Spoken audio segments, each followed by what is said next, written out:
بسم اللہ الرحمن الرحیم۔ السلام علیکم ناظرین، فدا عادل آپ کی خدمت میں حاضر ہے۔ پاکستان نے ایک بار پھر افغان طالبان کو آپشن دیا ہے، محدود آپشن دیا ہے کہ آپ صرف ایک چیز کا انتخاب کریں، یا پاکستان کا انتخاب کریں یا پھر آپ پاکستانی طالبان کا انتخاب کریں۔ دونوں میں سے ایک کا آپ نے انتخاب کرنا ہے، دونوں کو آپ ساتھ ساتھ نہیں لے کے چل سکتے۔ یہ ایک بڑا دو ٹوک قسم کا موقف ایک بار پھر پاکستان کی طرف سے سامنے آیا ہے، اس پہ بات کرنی ہے۔ طالبان کے پاس ظاہر ہے کہ اب محدود آپشن ہے، اور یہ آرمی چیف نے جو وارننگ دی ہے ہندوستان کو بھی اور افغانستان کو بھی، اس سلسلے میں بات کرنی ہے۔ سہیل آفریدی وزیر اعلیٰ خیبر پختونخوا، انہوں نے ایک بڑا پیغام دیا ہے۔ یہ بڑا پیغام کیا ہے، اس پیغام میں کیا چیز پوشیدہ ہے، اس معاملے پہ بات کرنی ہے۔ کچھ واقعات ہوئے ہیں، کرم میں 2 بڑے حملے ہوئے ہیں، اس پہ جو نقصان ہوا ہے وہ بھی آپ کے سامنے رکھنا ہے۔ کچھ واقعات جو ہیں یہ ہوئے ہیں وزیرستان کی سائٹ پہ، شمالی وزیرستان اور لکی مروت میں کارروائی ہوئی ہے، یہ ساری تفصیل آپ کے سامنے رکھنی ہے۔ میں نے چین کے جو شہریوں کی ہلاکت تھی اس حوالے سے جو ویڈیو کی تھی، تاجکستان میں جن کو مارا گیا تھا، 2 واقعات میں 5 چینی ماہرین کو قتل کیا گیا۔ ایک واقعے میں مبینہ طور پر ڈرون کا استعمال کیا گیا اور اس کے لیے افغان سرزمین کا استعمال کیا گیا۔ اس ویڈیو پہ بڑی عجیب و غریب قسم کے کمنٹس آئے ہیں۔ یعنی جب میں افغانستان کے معاملے پہ بات کر رہا ہوتا ہوں اور وہاں کے حقائق آپ کے سامنے رکھ رہا ہوتا ہوں، تو کچھ میرے ناظرین کی نظر میں افغان طالبان کی ترجمانی کر رہا ہوتا ہوں۔ آج میں نے جب آپ کو بتانا ہے کہ army chief of defence forces Syed Asim Munir نے کیا خطاب کیا ہے، کیا انہوں نے افغانستان کے بارے میں اور کیا ہندوستان کے بارے میں بات کی ہے، جب میں آپ کو یہ خطاب ان کا پڑھ کے سناؤں گا یا اس کی تفصیل آپ کو بتاؤں گا یا اس پہ تبصرہ کروں گا، تو مجھے کہا جائے گا کہ جناب آپ تو پاک فوج کے ترجمان ہیں، یا تو آپ ISI کے ایجنٹ ہیں۔ یہ جو معروضی رپورٹنگ ہوتی ہے اس کے اپنے تقاضے ہوتے ہیں، کوئی بھی صحافی سائیڈ نہیں لیتا۔ آپ کو معروضی جو حقائق ہیں، جو زمینی حقائق ہیں، آپ کے سامنے جب رکھے جاتے ہیں تو اس کا مطلب یہ نہیں ہے کہ کسی کی ترجمانی ہو رہی ہے۔ اصل میں ہمارا ٹیسٹ جو ہے، ہمارا ذائقہ ایسا بنا دیا گیا ہے سوشل میڈیا اور ڈیجیٹل میڈیا اور کچھ یوٹیوبرز کی طرف سے، جب آپ سیاسی معاملات پر گفتگو کرتے ہیں تو آپ ایک سائٹ پہ چلے جاتے ہیں۔ اس لیے میں سیاسی معاملات پر بات نہیں کرتا۔ سیکیورٹی معاملات اور جو پاکستان کا اصل ایشو ہے، جو اصل مسائل ہیں، میں انہی پہ بات کرتا ہوں۔ یہ بھی نہیں ہو سکتا کہ ہم کبوتر کی طرح آنکھیں بند کر لیں، ہم شتر مرغ کی طرح سر ریت کے اندر دبا لیں اور جو کچھ بھی ہو رہا ہو اس پہ بات نہ کریں۔ خدا نہ خواستہ اگر جنوبی اضلاع میں جس طریقے سے خیبر پختونخوا میں ہو رہا ہے، وزیرستان کے اندر ہو رہا ہے، قبائلی علاقوں میں ہو رہا ہے، بلوچستان کے اندر ہو رہا ہے، اگر ان واقعات پہ بات نہ کی جائے، کوئی بھی میڈیا چینل جو ہے اس پہ بات نہ کرے، کوئی بھی یوٹیوب پہ بیٹھ کے صحافی بات نہ کرے، تو کیا اس سے سکون آ جائے گا، امن آ جائے گا؟ یا تو پھر تمام چینلز جو ہیں ان پر پابندی لگائی جائے گی۔ کوئی بھی ناخوشگوار واقعہ ہوگا، کوئی بھی خودکش حملہ ہوگا، دھماکہ ہوگا، تو اس پر بات نہ کی جائے۔ اب جیسے میری پرانی ویڈیوز آپ دیکھیں، جب میں پاکستان اور افغانستان کی جنگ تھی تو اس میں جب میں آپ کو بتاتا تھا کہ افغان وزیر دفاع اس جھڑپ میں نہیں مارے گئے، کچھ لوگوں کا دعویٰ تھا کہ جی وہ ہلاک ہو گئے ہیں، جب میں بتاتا تھا کہ نہیں مارے گئے، افغان انٹیلیجنس چیف جو ہیں ان کے چیتڑے کسی حملے میں نہیں اڑے، باگرام ایئر بیس امریکہ نے قبضہ نہیں کیا، سراج الدین حقانی نے بطور وزیر داخلہ شیخ ہیبت اللہ اخندزادہ کو استعفیٰ نہیں بھیجا، یہ استعفیٰ شیخ ہیبت اللہ اخندزادہ نے منظور نہیں کیا۔ تو یہ جب سارے حقائق میں بیان کر رہا ہوتا تھا تو میرے کچھ ناظرین وہ کہتے تھے کہ جی آپ تو افغان طالبان کے ترجمان ہیں، یعنی آپ کو افغانستان کے بارے میں بالکل کچھ بھی نہ بتایا جائے، آپ کو قبائلی علاقوں کے حوالے سے کچھ بھی نہ بتایا جائے۔ میری اس سلسلے کا مقصد یہ ہے، ان ویڈیوز کا مقصد یہ ہے کہ آپ پاکستان کے اندر کیا ہو رہا ہے اور پاکستان کے آس پڑوس میں کیا ہو رہا ہے، خصوصاً افغانستان میں کیا ہو رہا ہے، کیونکہ میرے بہت سارے ناظرین جو ہیں یہ اس موضوع کو سننا چاہتے ہیں۔ اس حوالے سے خبریں جو ہیں ان سے آگاہی حاصل کرنا چاہتے ہیں۔ بات لمبی ہو جائے گی۔ میں وہ صورتحال جو اس وقت عوام سہ رہے ہیں، پاکستان کے عوام یا افغانستان کے عوام پہ جو گزرتی ہے، وہ بھی میں آپ کے سامنے رکھ رہا ہوتا ہوں۔ میں بطور انسان جب آپ کو وہ انسانی بحران بتا رہا ہوتا ہوں کہ جی افغان مہاجرین کے ساتھ جو یعنی ان پہ جو گزرتی ہے، یعنی ان کی خواتین کے اوپر، ان کے بچوں کے اوپر، کیونکہ میں کئی مرتبہ طورخم بارڈر پر ان کی حالت زار دیکھ چکا ہوں۔ میرا یہ مقصد کبھی نہیں ہوتا کہ آپ افغان مہاجرین کو بالکل نہ نکالیں، بالکل نکالیں، لیکن عزت کے ساتھ نکالیں، احترام کے ساتھ نکالیں، اچھی یادوں کے ساتھ ان کو رخصت کریں تاکہ وہ پاکستان کے سفیر کے طور پر وہاں پہ رہیں اور اچھی یادوں کا تذکرہ کریں۔ اینٹی پاکستان جو ایلیمنٹس ہیں وہ ہر جگہ پہ آپ کو پتہ ہے سرگرم، اور اس میں جو میڈیا کا کردار، اور اس میں جو ڈیجیٹل میڈیا، سوشل میڈیا جس طریقے سے استعمال کیا جاتا ہے، جس طریقے سے نفرت پھیلائی جاتی ہے، اور جس طریقے سے کہا جاتا ہے کہ جی اب پورا افغانستان ہمارا دشمن ہے۔ اب پورا افغانستان تو ہمارا دشمن نہیں ہے۔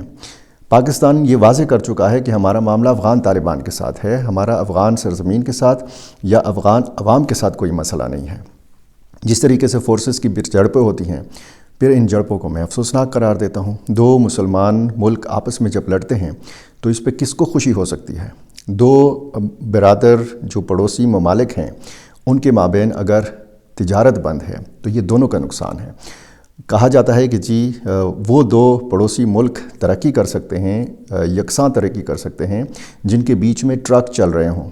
اب ٹرکس جو ہیں یہ تو رکے ہوئے ہیں۔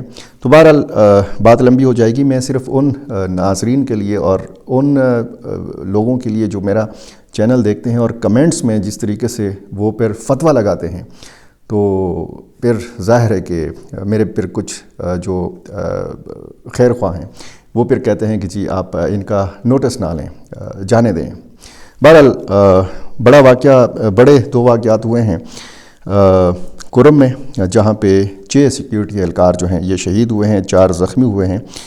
کچھ ملیٹنٹس کو بھی مارا گیا ہے جن کی تعداد فوری طور پر معلوم نہیں ہو سکی۔ ایک کمانڈر جو ہے، لوکل ملیٹنٹ کمانڈر ہے، عثمان خیبر ہے، اس کے حوالے سے بتایا گیا ہے کہ اس کو مارا گیا ہے۔ اور ٹانک میں مبینہ طور پر امن کمیٹی کے دفتر پر ڈرون حملہ ہوا ہے ملیٹنٹس کی طرف سے۔ یہ تبلیغی مرکز کے ساتھ واقع امن کمیٹی کا دفتر ہے، اس میں کوئی جانی نقصان نہیں ہوا۔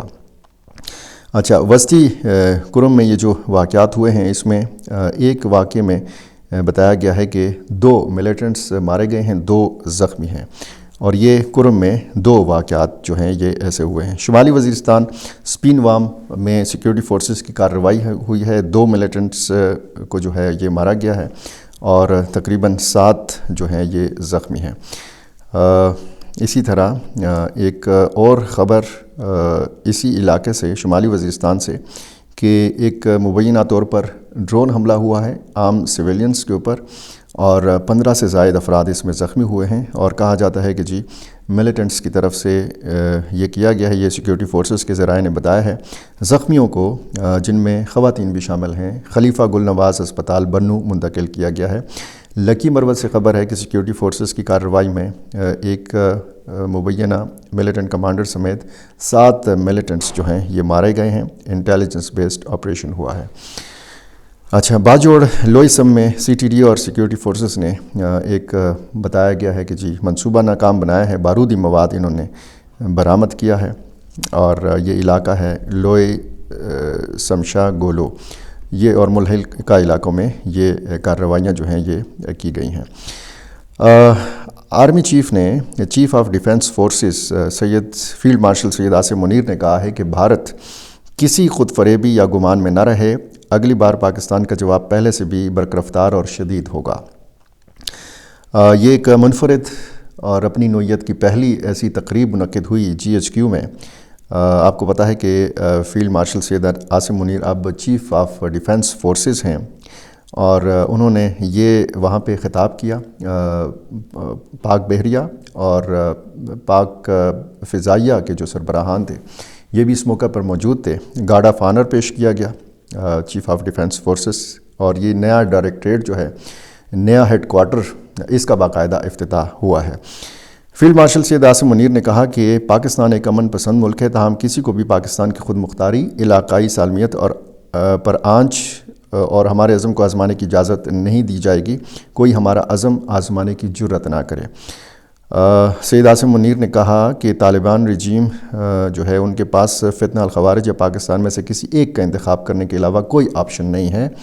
انہوں نے کہا کہ پاکستان کا تصور ناقابل تسخیر ہے اور اس کی حفاظت ایمان سے سرشار جان بازوں اور متحد قوم کے پختہ عزم نے کر رکھی ہے۔ یہ جناب بڑا دو ٹوک پیغام دیا جنرل سید عاصم منیر نے، اور اب طالبان کے پاس ظاہر ہے کہ ایک محدود آپشنز ہیں۔ جس طریقے سے میں نے اس ویڈیو میں بتایا تھا کہ سپریم لیڈر جو ہیں افغانستان طالبان کے، شیخ ہبت اللہ اخندزادہ، ان کی ہدایت پر ایک اعلیٰ سطحی وفد جو ہے یہ بدخشاں پہنچ گیا ہے، اور وہاں پر انہوں نے جناب کیا تحقیقات کا آغاز کیا ہے، اور یہ بتایا گیا ہے کہ یہ اب دیکھا جائے گا کہ یہ ڈرون حملہ افغان سرزمین کا استعمال کرتے ہوئے کس نے کیا، اور افغانستان کے طالبان نے باقاعدہ پیشکش کی تاجکستان کی حکومت کو۔ اسی قسم کی پیشکش وہ پاکستان کو نہیں کرتے، اسی قسم کا تعاون وہ پاکستان کے ساتھ نہیں کرتے، اسی قسم کی سنجیدگی جو ہے یہ پاکستان کے حوالے سے نہیں دکھائی جاتی، اور خصوصاً شیخ ہبت اللہ اخندزادہ کی طرف سے نہیں دکھائی جاتی۔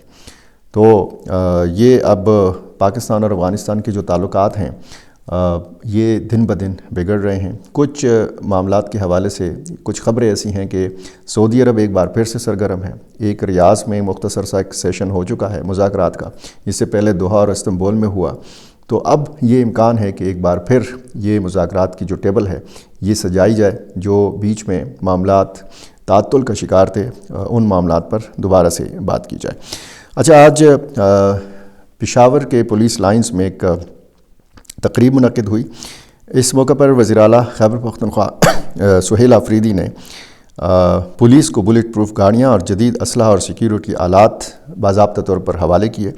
ان میں ڈرونز تھے، ڈرون کیمرے تھے، anti drone guns, anti drone systems, thermal کیمرے، جیمرز کے ساتھ ساتھ bullet proof jackets, ballistic helmets اور بختر بند گاڑیاں جو ہیں یہ بھی فراہم کی گئیں، اور باقی وہ اسلحہ جو ملیٹنٹس کے پاس ہے اس سے بھی زیادہ جدید ہتھیار، میں خود وہاں پہ گیا تھا، میں نے دیکھے، اور اس موقع پر پولیس جو آفیسرز تھے وہ بھی بڑا اطمینان کا اظہار کر رہے تھے کہ جی جن ہتھیاروں کے ذریعے ملیٹنٹس حملہ آور ہوتے ہیں، اب پولیس کے پاس ڈٹ کر مقابلہ کرنے کا جو سامان ہے، جو ہتھیار ہے، وہ آ جائے گا۔ اچھا، اس موقع پر خطاب کیا سہیل آفریدی نے پولیس فورس کو موجودہ حالات میں مقابلہ کرنے پر خراج تحسین پیش کیا۔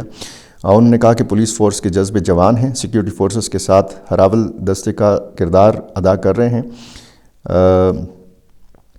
اچھا، ہماری بھرپور کوشش ہے کہ پولیس فورس کو ناقابل تسخیر فورس بنایا جائے۔ پولیس فورس کو موجودہ حالات سے نمٹنے کے لیے مزید اسلحہ اور آلات بھی فراہم کیے جائیں گے۔ سہیل آفریدی نے کہا کہ 2018 سے 2022 تک ہم نے امن دیکھا، مگر اس کے بعد حالات خراب ہوئے۔ جب ہم 80,000 شہداء کی بات کرتے ہیں تو ان میں پولیس اور سیکیورٹی فورسز کے جوان بھی شامل ہیں۔ ہم صوبے میں امن بحال کریں گے اور اسے برقرار بھی رکھیں گے۔ انہوں نے یہ جو معنی خیز بات کی کہ جب تک تمام سٹیک ہولڈرز کی مشاورت سے پالیسی بنے گی تو امن قائم ہوگا۔ انہوں نے کہا کہ وفاقی حکومت، صوبائی حکومت، فوج، پولیس، متعلقہ تمام ادارے یہ جب مل کر ایک پالیسی بنائیں گے تو پھر ہمیں، اور پھر یہ پالیسی جو ہے اور اس حوالے سے یہ جو تجویز ہے یہ اگر جلد سمجھ آئے گی تو پھر ہمیں کم قربانی دینا پڑے گی، اور اگر دیر سے سمجھ آئے گی تو پھر ہمیں زیادہ قربانی دینا پڑے گی۔ ایک اچھا پیغام تھا کہ جی مل کر ہم نے اس ساری صورتحال کو دیکھنا ہے۔ بہرحال تمام اپڈیٹس پر نظر رکھنے کے لیے اور آگاہی حاصل کرنے کے لیے میرے ساتھ جڑے رہیے۔ اپنی رائے سے ضرور مجھے نوازا کیجیے، مجھے سیکھنے کا بھی موقع ملتا ہے، کیونکہ انسان ہے، انسان ہمیشہ سیکھتا ہی رہتا ہے، ہمیشہ طالب علم رہتا ہے۔ میرا چینل آپ نے سبسکرائب نہیں کیا، یہ کر لیجیے، مجھے اپنی رائے سے ضرور نوازا کیجیے۔ بہت شکریہ۔